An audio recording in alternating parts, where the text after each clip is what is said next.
Hi, my name is Ashley Stanton, and I'm going to go over the grading needs assessment. So first, I reviewed the grading guidelines that are put out through the district. I found that they've been pretty general, and I have included that information here. So it's stated that the guidelines are for each grade level or course will be communicated to students and their parents by the classroom teacher. And so they go through the minimum number of assignments, projects, exams, and then mastery is how the students' mastery concepts and achievement will be communicated. So if that's going to be like standards based or what it'll look like. And then conditions, so like when a student's allowed to redo an assignment or retake an exam, etc. And then there's procedures, and that is what they have to, what the steps are if they are absent. I felt like these were pretty general, and I found that it was interesting that it was up to the classroom teacher to communicate these things and like I guess establish them as well. And then this was the information given by the district for students in grades from pre-K through second. And it says that they'll receive a score of 1, 2, 3, or 4 based on their mastery given a standard. And then 4 is proficient, 3 is making significant progress. There's also not much information given here on what you consider proficient. And then grades for students from 3 through 12 are reported numerically from 0 to 100. Anything lower than a 70 is considered falling below expectations.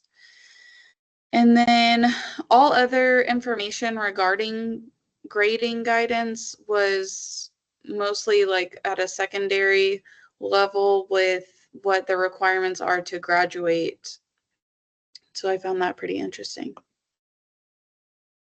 The current grading practices are how I went through and found everything was go through the curriculum.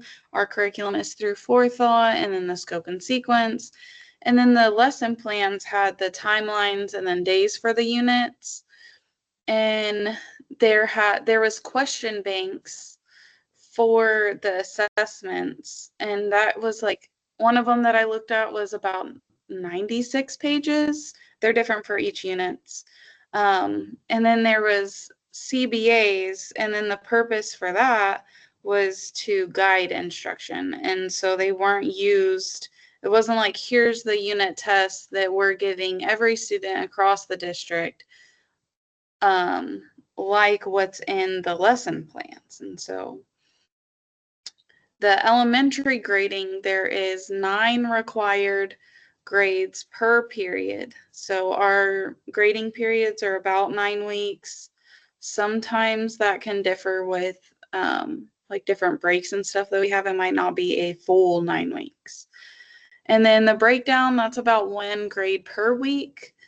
And there's 3 major grades. So those are typically the unit tests, and then 6 daily grades. And those are just like the assignments. And then, so their makeups are up to 70%. The grades are communicated through Skyward, and then grades on student work are typically sent home. And the progress or report cards are sent home at grading period time, and they're also posted like to the Skyward.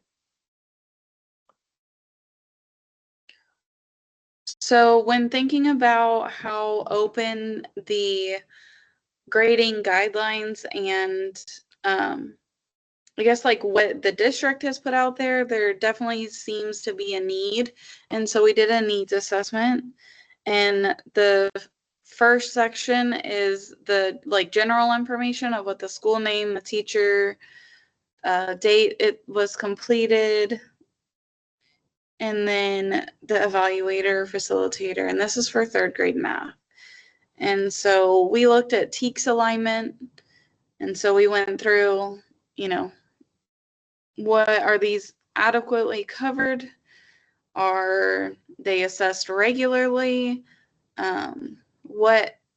What's tracked in the grade book? What's actually being taken for grades? And then the assessment procedures. So like the unit tests, quizzes, benchmarks, are they star aligned? And then what formative assessments are being used? Are there exit tickets or journals daily, weekly? Are those used for grading? And then any additional notes is another column that can be taken into consideration. Then at the end, reflecting on this, what challenges are faced whenever we're trying to align assessments to TEKS, what supports or resources would help improve grading or testing practices, and then are there any gaps in TEKS? And then reviewing what's strengths, areas for growth, and suggested action steps. So I think definitely some strengths are that at an elementary level, it's known that there's 3 unit tests and then 6 daily grades. I think that's more guidance than what the district has provided at this time. I'm sure that's relayed on an elementary level. But yes. So some key concerns that we established are lack of alignment to learning standards or outcomes. So there could be personal biases with, a student who has a lot of behavior. A teacher might not be so lenient with how they grade something, whereas a student that they might like a little more, then they might have more flexibility and be like, oh, well, I knew what the student meant, or I know they know this, so I'm just going to give them credit. And then just that grading criteria can be interpreted differently.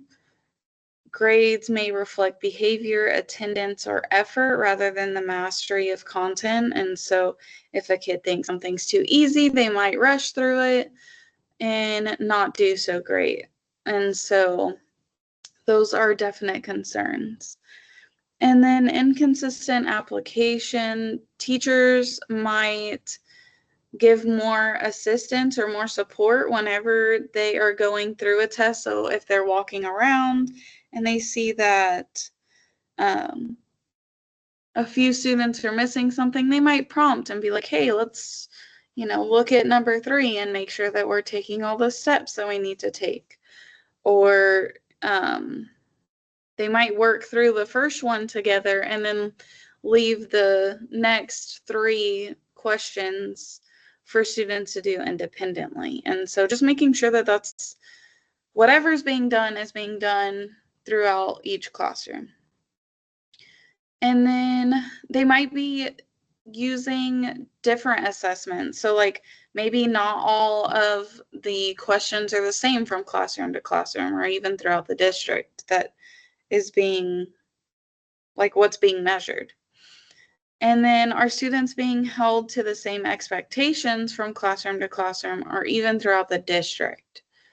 So I've said that a couple of times throughout talking. And then communication and transparency. So are the students and parents being able to understand what the grading scales mean? Like what, okay, they got a 4, like what does that really mean? Or they got a 3, what do we need to work on? Same thing with percentages. And then parents may not receive or have access to grades. So there might be parents who don't have the ability to get onto Skyward. They may not know English. They may, a lot of different possible barriers there. And then I know for me personally as a parent, my wonderful, amazing sons are not the best at keeping track of papers that are given to them. And so, they might just get shoved in this pocket or that pocket or the, water bottle pocket. Or they may not be given to me that day or even that week that grades are sent home, which is lovely. But I know something that has helped me as a parent was whenever the teacher just sent a message through Class Dojo, hey, we did this assessment. These grades are being sent home. Keep an eye out on them. That's something that's helped tremendously. And I can even put that responsibility back onto my son and say, hey, your teacher sent me a message saying that this was being sent home. Can I see it? Let's talk about it and stuff like that. So, and then some possible solutions for those issues that we talked about is to provide professional development or training, how to interpret rubrics, and then also calibration sessions. How can we ensure that we're grading, somewhat close? And then developing rubrics aligned with the learning standards. And then focusing on evaluating what students know and what they can do rather than compliance or behavior. And so also allowing for reassessment or multiple attempts to demonstrate their learning over time. And so that also has to do with like if they're absent, not just counting that as a 0, but here's a makeup session. And also with that, typically makeup tests or could be before or after school or during, a certain time of the day, ensuring that student has a quiet place to take that and has the same access to take the test as the other students. And so not whenever all the rest of the kids are working in collaboratively, because that wouldn't really be fair to our students. It might not paint the picture that we want whenever they're trying to take their tests and it's a noisy environment. And so some ways to address the inconsistent application are to ensure that we can design and use shared assessments to promote consistency, and then analyze that data collaboratively to reflect on teaching and grading practices. And so, instead of have all of us using different questions of the 96 questions given, okay, what can we do to make sure that we're testing what is expected and consistently? So let's all take the same questions and assess students on those. And then use unified guidelines on weight. So, our tests 40%, our, quizzes 10%, etc. And then late work, what are the consequences of late work? Is there any consequences? Because there is the concern of if we have late work, are we penalizing that student because they're struggling? And so what's really being measured there? What's the root cause of the late work? And then extra credit given is, does this one class have a lot of opportunities for extra credit, or while this other one doesn't? And so how do we make that consistent? And then the grades taken as well. And then for communication and transparency, making sure that we communicate policies and share rubrics in advance to students and families. So what's being expected, and making, like I said with the Class Dojo thing earlier, is, it takes a couple of seconds just to share that information, and it's something that truly helps the parent. And then involving students in self-assessment and reflection, so how they feel like they did on, certain units and everything like that. And then reminders and newsletters to check their grades. Hey, grades are coming out. It's the end of the grading period. Check it on Skyward, or I can send you home a copy. And then also with sending home a copy, making sure that we include 2 copies. So one that has where the parent will sign and return, and then one that they can keep. And so one thing that I've gotten this year is 1 copy, and I sign it and I have to send it back to school. So then I don't have a copy. So yeah, that would be very useful. And that is the conclusion of my presentation. Thank you.